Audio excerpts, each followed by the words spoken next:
This week, I'm covering the classic pink Nintendo squishy puffball that embodies the phrase, "You are what you eat."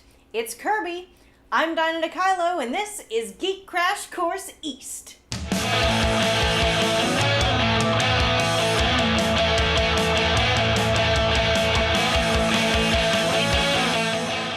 Created by designer Masahiro Sakurai, Kirby first appeared in Nintendo's 1992 Kirby's Dream Land.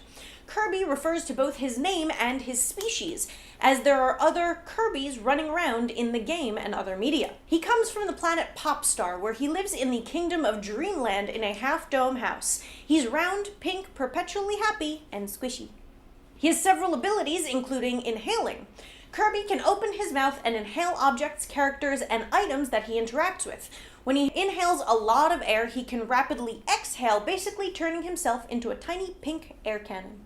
After using the inhale ability, Kirby can either spit out whatever he has inhaled or perform a copy function. This allows Kirby to mimic the powers of whatever creature or item he copies. When Kirby copies, he will often change appearance and get a hat to indicate which character he's imitating.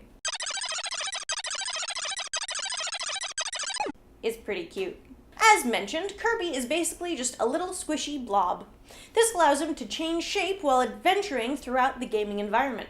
He can wiggle between oddly shaped spaces, expand his body to inhale an object that is bigger than he is, and puff up with air, which allows him to briefly float in the air. He can also flap his arms to fly, sort of. Other than that, he has a range of martial arts style attacks that include variations on punching and kicking, since we can't all just eat our enemies. Other characters he meets along the way include Gooey, a friendly blob of dark matter, the Meta Knight, kind of a mysterious character. He's the head of a group of warriors called the Meta Knights, plural. He carries an impressive sword and has some cool armor, but his allegiances vary across games. Sometimes he and Kirby are at odds, other times they're fighting side by side. And King Dedede, who's the antagonist in most of the Kirby games. He self-proclaims himself to be the king of Dreamland. He looks like a bizarro penguin in regal attire, and he carries around a studded hammer. During the creation of Kirby's Dream Land, the main character hadn't been designed yet. The designers put in a simplistic circular character as a stand-in, but it worked so well they decided to keep it and call it Kirby. Kirby made his premiere in 1992's Kirby's Dream Land, although he's appeared in almost 24 games in his little pink lifetime. Most of them are platformers, all of them are adorable. He's also popped up in spin-off media based on the games.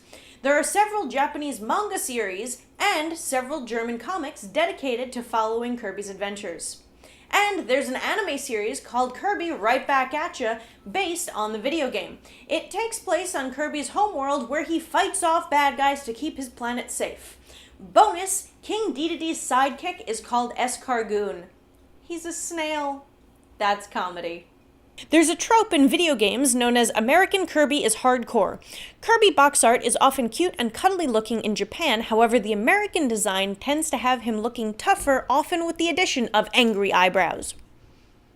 Most of the games in the Kirby series are pretty solid, but my recommendations are Kirby's Dream Land and Kirby's Dream Land 2 for Game Boy, Kirby's 64, The Crystal Shards for Nintendo 64, and Kirby's Return to Dreamland for the Wii.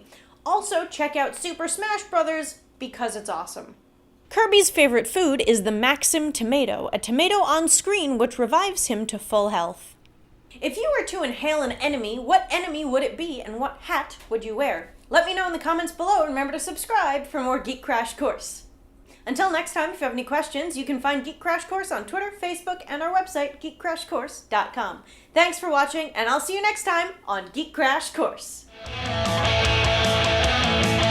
This week, I'm covering that classic pink Nintendo squishy puffball that embodies the phrase,